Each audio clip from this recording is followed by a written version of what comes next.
누가복음 20장에 몇 가지 사건이 나오는데, 예수님 당시에 이스라엘 사회를 주도하던 무리들이 예수님에 대하여 어떻게 불편하게 생각했고, 그래서 예수님과 어떤 다른 생각을 갖고 있고, 그래서 어떻게 공격을 했고, 예수님은 이것에 대해서 하나님의 진리로 어떻게 올바로이 대답하시고 이끄셨는가, 이러한 내용이 나옵니다.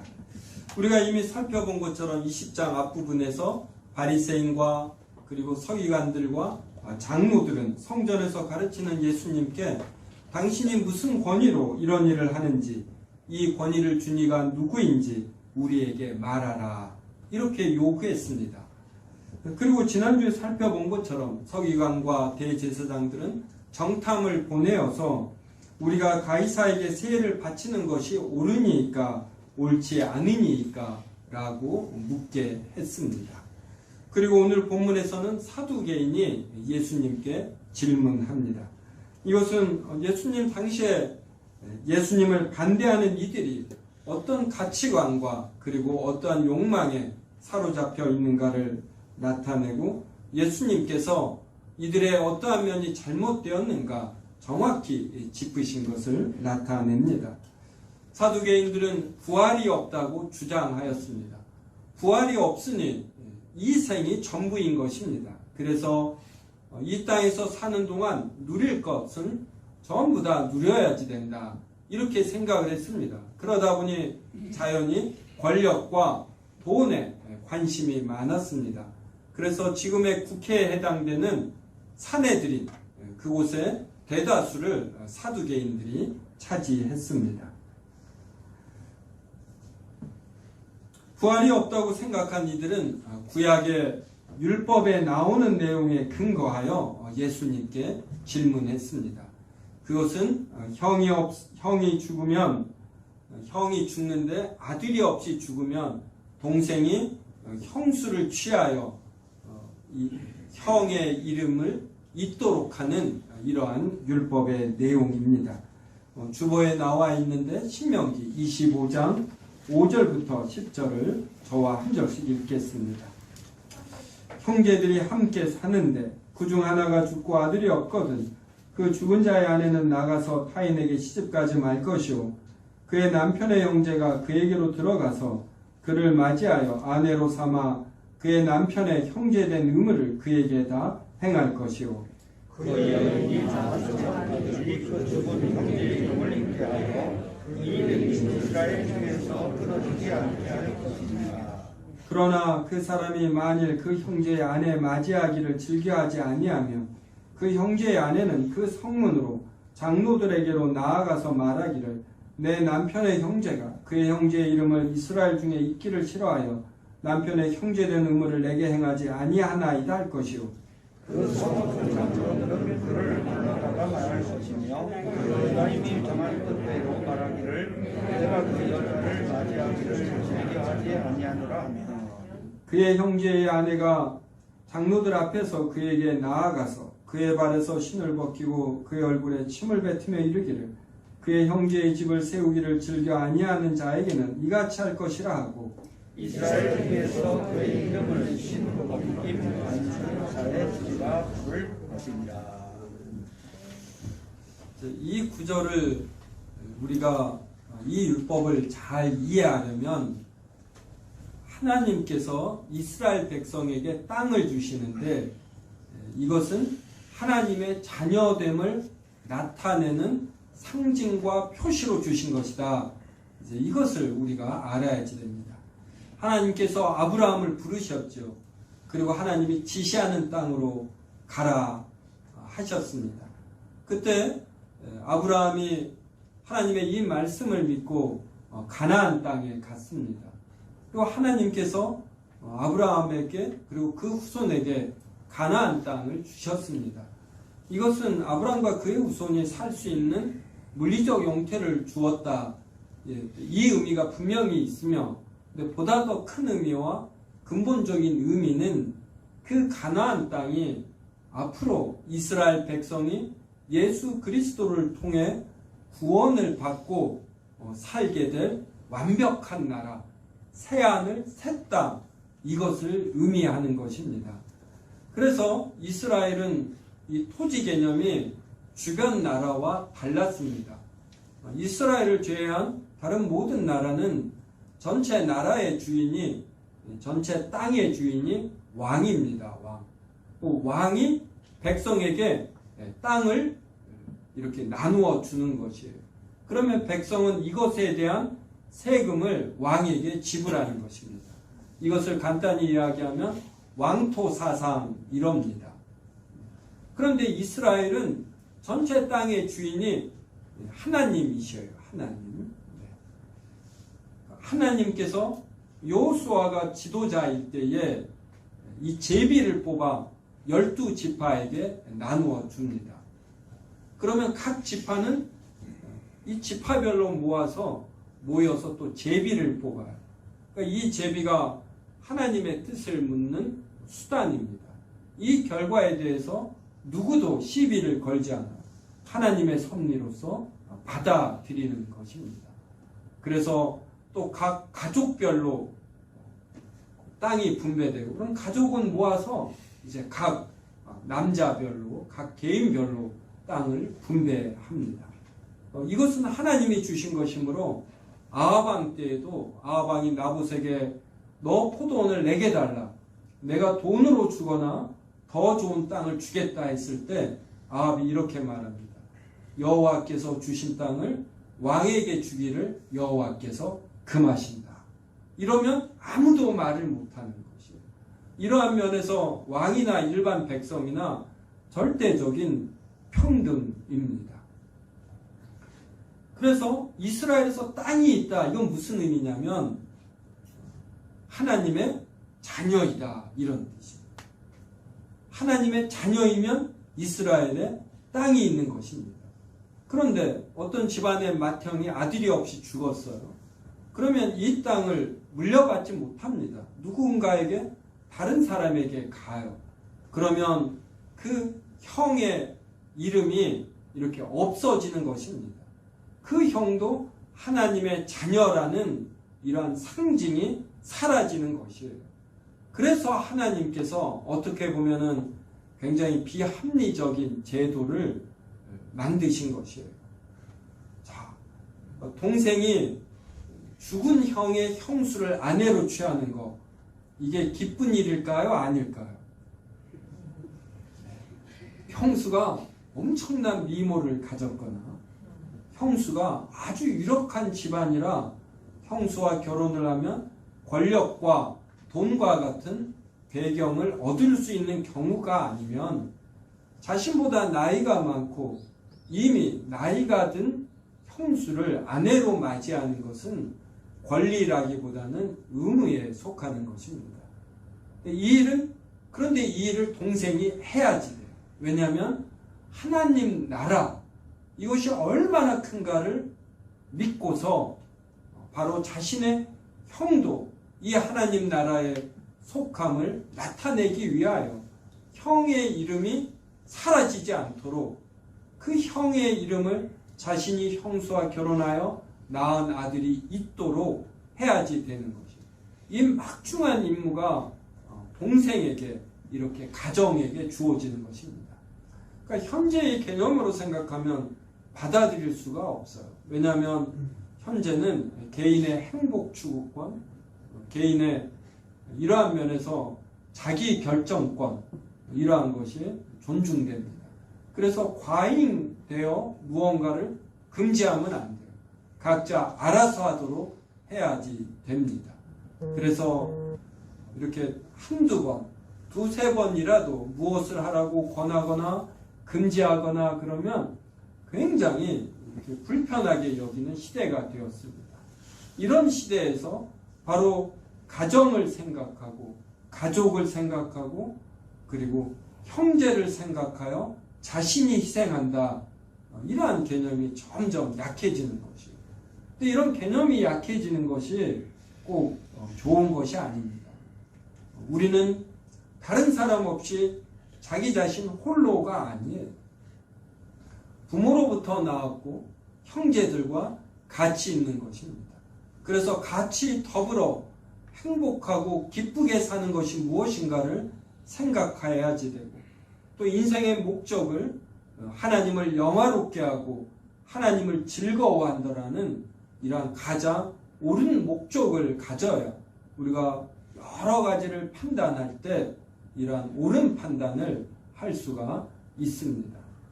근데 사두개인은 이 신명기 25장에 나오는 이러한 율법이 무엇을 의미하는지 몰랐어요. 이런 형의 형수를 취하는 이러한 제도는 바로 부활을 믿는 것이고 영원을 믿기 때문에 존재하는 제도입니다. 형이 죽었더라도 형은 앞으로 하나님의 나라에서 영원히 사는 존재예요. 형이 죽은 것은 단순히 이 땅에서 목숨이 없어진 것이고 실은 계속하여 하나님 나라에서 사는 자이다. 부활하여 영원히 사는 자이다. 육신은 죽을지라도 그 영혼은 즉시 거룩하여져 하나님의 품 안에서 지금 안식을 누리고 있다. 이러한 고백을 하면서 바로 형이 죽었을 때 형수를 취하여 그 아들로 형의 이름을 잊게 하는 것이에요. 그런데 사두개인은 이것을 모르고 단지 이 율법을 그냥 문자적으로만 이해하고 이것도 이 앞부분만 이해를 하는 것이에요. 즉 형이 죽으면, 아들이 없이 죽으면 형수를 취하여 그 형의 이름을 잊게 해야지 됩니다. 왜 잊게 하는가? 이걸 모르는 것이에요.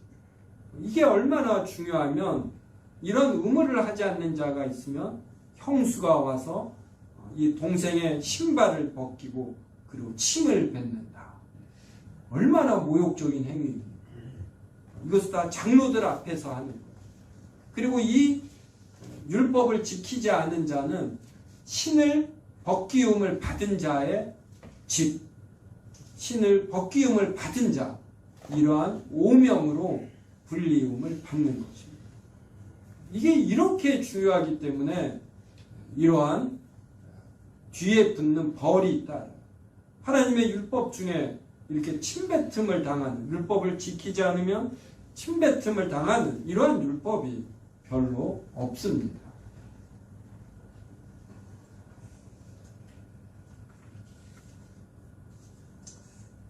이러한 영생과 부활의 의미가 담긴 이 율법의 의미를 알지 못하고 사두개인은 칠형제가 있는데 칠형제 모두가 형수와 결혼을 해서 아들 없이 죽었다라는 아주 괴이한 예를 듭니다.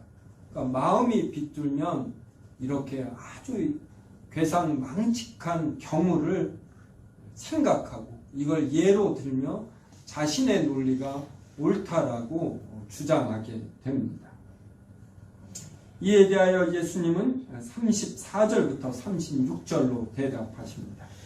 이 세상의 자녀들은 장가도 가고 시집도 가되 저 세상과 죽은 자 가운데서 부활함을 얻기에 합당히 여김을 받은 자들은 장가 가고 시집 가는 일이 없으며 그들은 다시 죽을 수도 없나니 이는 천사와 동등이요 부활의 자녀로서 하나님의 자녀임이라. 이렇게 말씀하셨어요.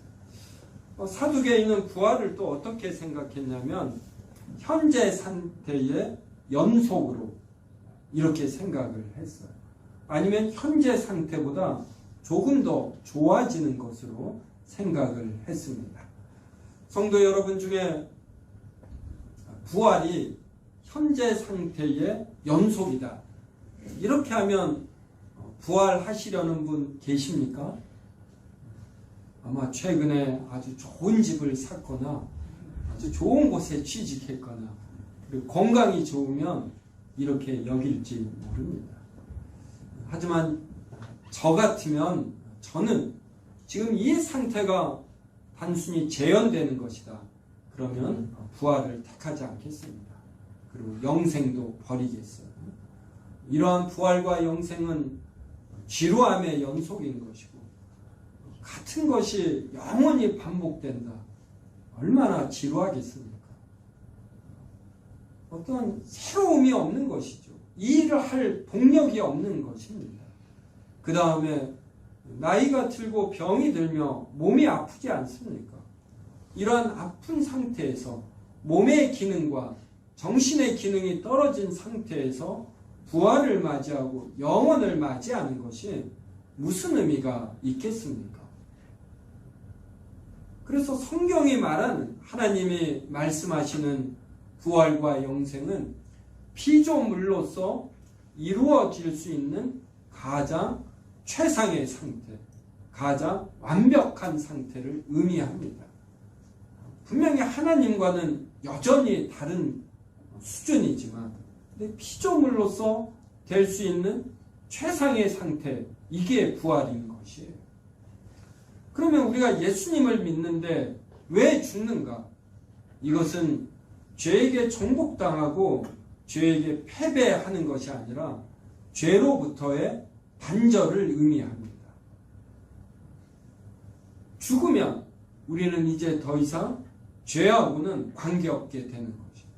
이 땅에 사는 동안은 구원을 받을지라도 우리에게 남아있는 부패성을 인하여 여전히 하늘의 것보다 육신의 정욕과 안목의 정욕과 이생의 자랑을 취합니다.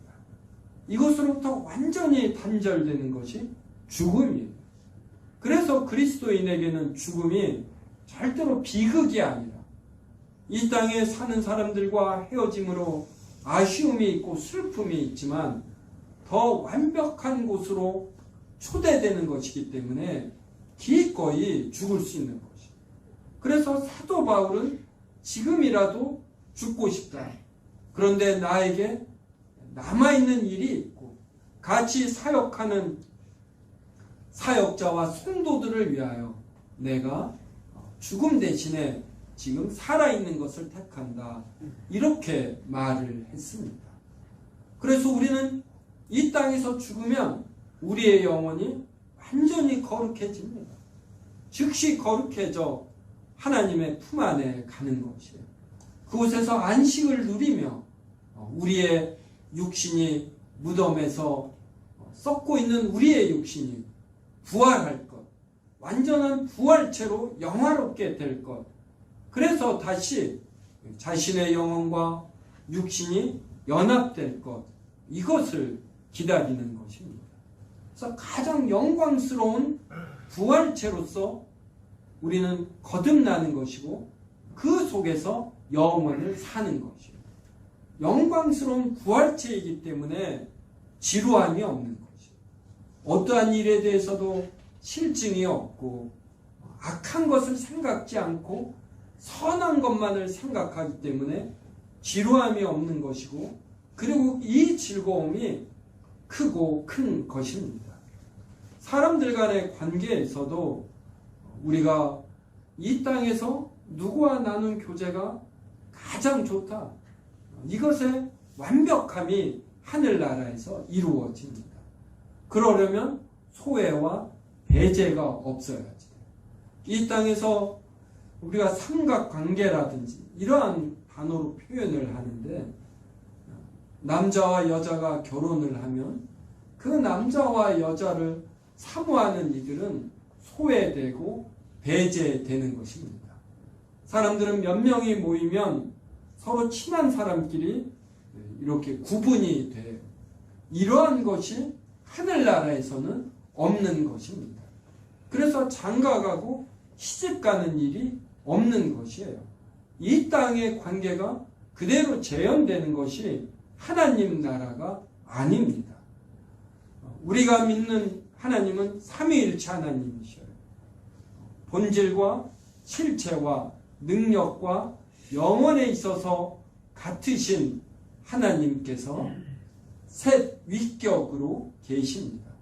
성부 하나님, 성자 하나님, 성령 하나님을 우리가 믿습니다. 셋 위격은 어떻게 교제하시는가? 이것에 관하여 성경은 성부 하나님이 성자 하나님 안에, 성자 하나님이 성부 하나님 안에 계신다. 그러니까 완벽히 하나됨의 교제를 누리시고 그러면서 성부가 성령 안에, 성령이 성부 안에, 그리고 성자가 성령 안에, 성령이 성자 안에 계십니다. 성부, 성자, 성령은 누가 누구를 배제하거나 누가 누구와 더 친하거나 이러한 일이 없어요. 예수님께서 이 땅에 오신 것은 예수님과 성부 하나님이 서로가 서로 안에 거하여 하나가 된 것 같이 바로 우리도 이렇게 하나가 되게 하려고 우리를 구원하십니다. 요한복음에 몇 번이나 말씀하십니다. 이 내용이 바로 우리가 죽고 이제 부활하여 영생을 누릴 때 그때에는 장가가고 시집가는 일이 없다. 이러한 의미예요. 그러므로 성도 여러분 안심하시기 바랍니다. 현재의 배우자와 하늘나라에서 영원히 살지 않으니까 안심하셔요. 얼굴들이 활짝 피시는데 제 아내만 서운해하는 것 같습니다. 하늘나라 얼마나 좋습니까? 모든 사람과 서로가 하나 되어 어떤 배제, 소외, 서운함 없이 서로가 서로 안에 거하며 최상의 교제를 누리는 것이에요. 우리가 바라는 세상은 이런 세상입니다. 새하늘 새 땅. 그 땅은 이런 땅이에요. 그래서 거기에는 대한민국, 미국, 중국, 일본과 같은 국적도 없는 것이에요. 어느 나라 출신이냐? Where are you from? 라는 이러한 문장이 하늘나라에는 없다. 당신의 인종은 무엇이냐? 이것도 없어요.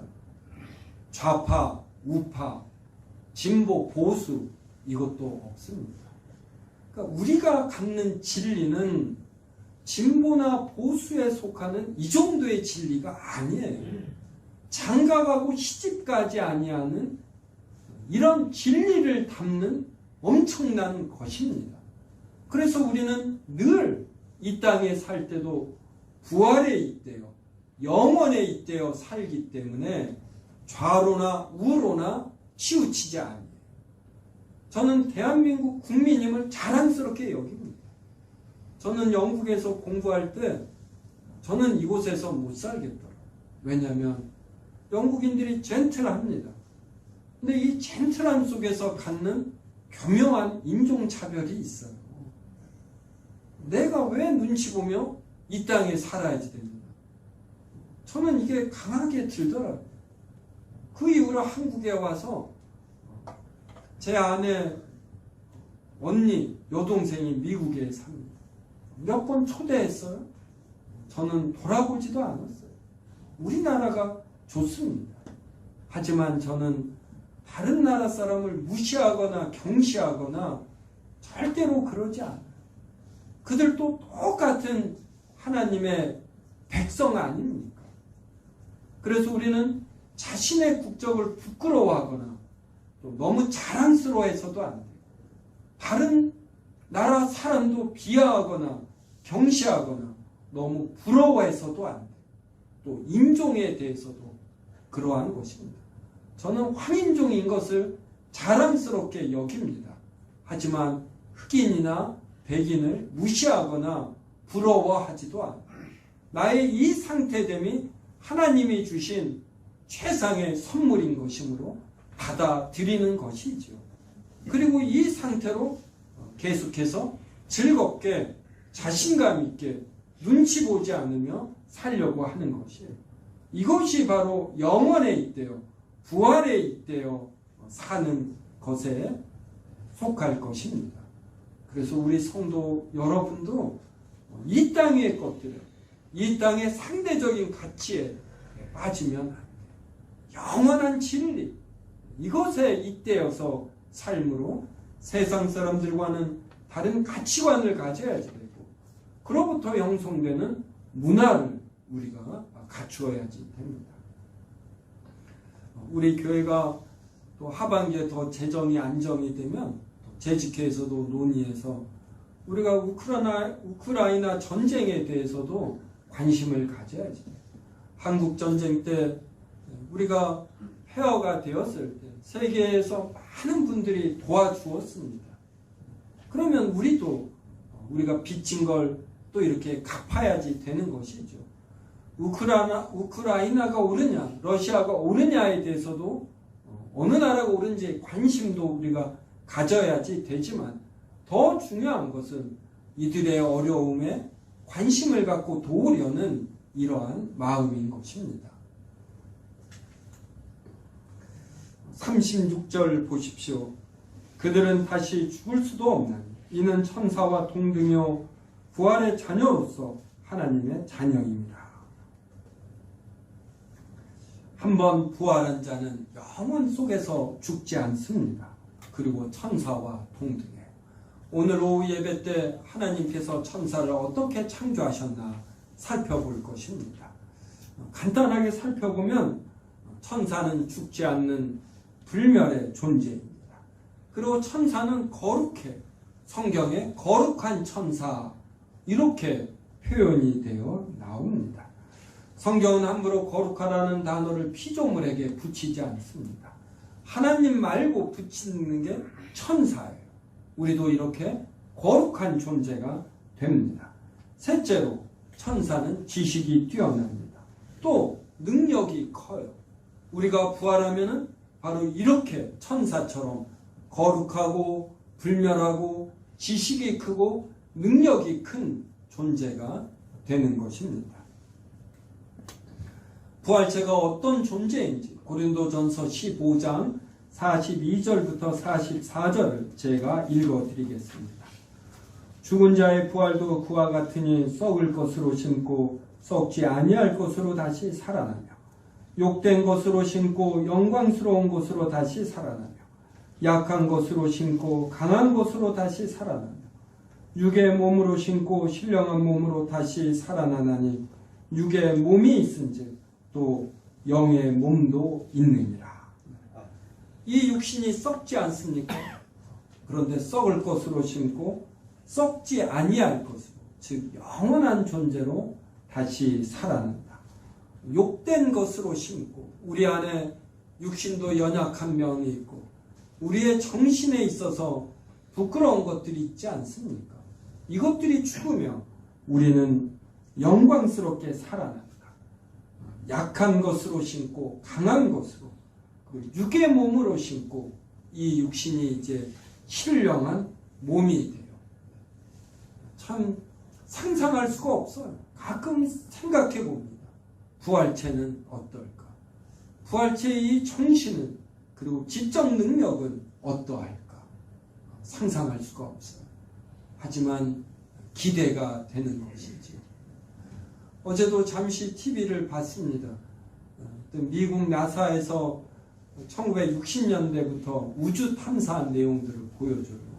그러면서 목성도 보여주고 이런 데는 그냥 1초에 이렇게 우리가 마시면 죽을 수 있는 이러한 기체들이 몇 톤씩 이렇게 폭파되어 나옵니다. 참 영광스럽지 않은 별들이에요. 이것을 방송한 내셔널 지오그래픽은 이러한 모든 것을 진화의 관점에서 말을 합니다. 그래서 어떠한 별은 초기 별을 보여주면 이곳에 우주선을 보내어 더 탐사하면 지구가 어떻게 안정화 과정을 거쳤는지 알게 된다. 절대로 그렇지 않습니다. 해와 달과 별의 영광이 다르다. 목성은 이런 치욕스러운 상태에 있도록 하나님이 만드신 것이고 지구는 하나님의 형상을 지닌 사람이 살 수 있도록 이렇게 영광을 주신 것이에요. 이런 능력의 하나님께서 우리가 살 새하늘 샜다. 이것은 지구보다 훨씬 더 영광스러운 것이고 기후서부터 집안서부터 지진도 없고 그리고 허리케인도 없고 목성 같은 데는 이 지구에 있는 허리케인의 몇백 배가 되는 이러한 허리케인들이 존재합니다. 새하늘 새 땅에는 이러한 것이 없는 것이에요. 이러한 영광을 하나님께서 우리에게 주시는 것입니다. 그런데 사두개는 이걸 몰라요. 그러니 어디에 관심이 있습니까? 사내들인에서 어떻게 회원이 될까? 즉 지금의 말로 하면 어떻게 국회의원이 될까? 어떻게 국회에서 다수당이 될까? 이런 데 관심이 있는 것이죠. 그런데 우리는 영혼을, 완벽한 진리를 가진 존재가 아닙니까?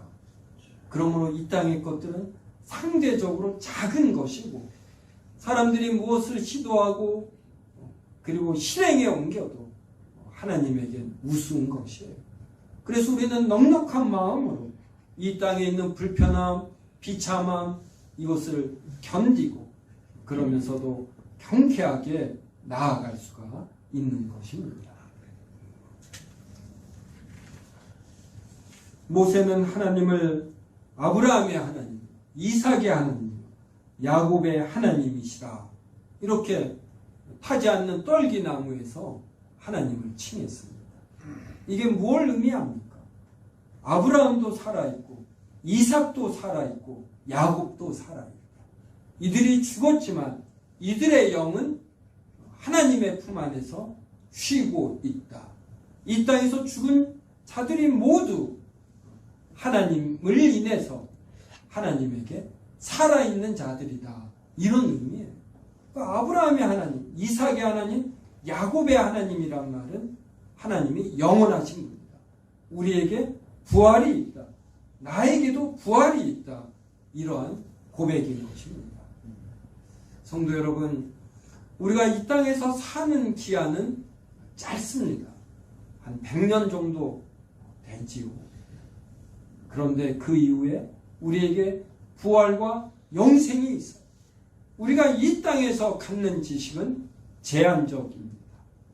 아무리 머리가 좋고 좋은 대학을 나오고 공부를 많이 했어도 특히 비그리스도인들은 자신의 전공이나 해당 분야에 대해서만 합리적이고 그 다음서부터는 비합리성이 곳곳에 도사려요. 사주팔자의 인생이 있는 줄 알고 그리고 진화론 같은데 비합리성에 빠지는 것입니다. 그런데 하나님 나라는 지식이 완벽한 것이에요. 이러한 곳에 우리가 초대를 받은 것입니다. 그래서 늘 영원에 있대요.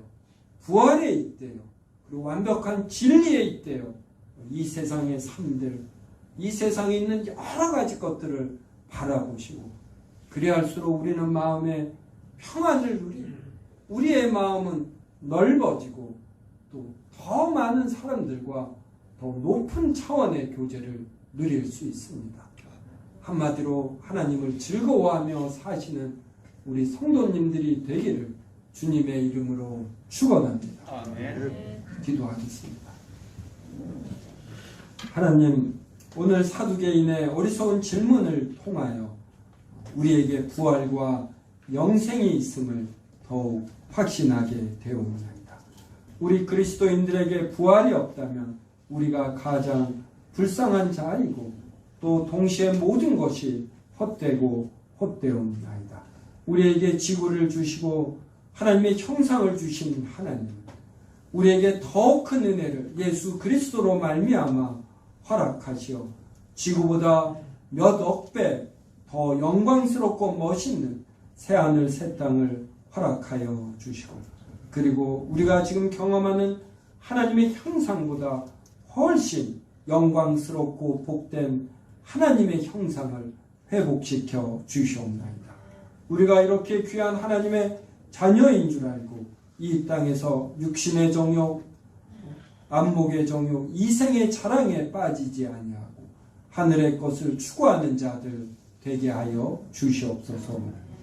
예수님의 이름으로 기도드리옵나이다. 아멘.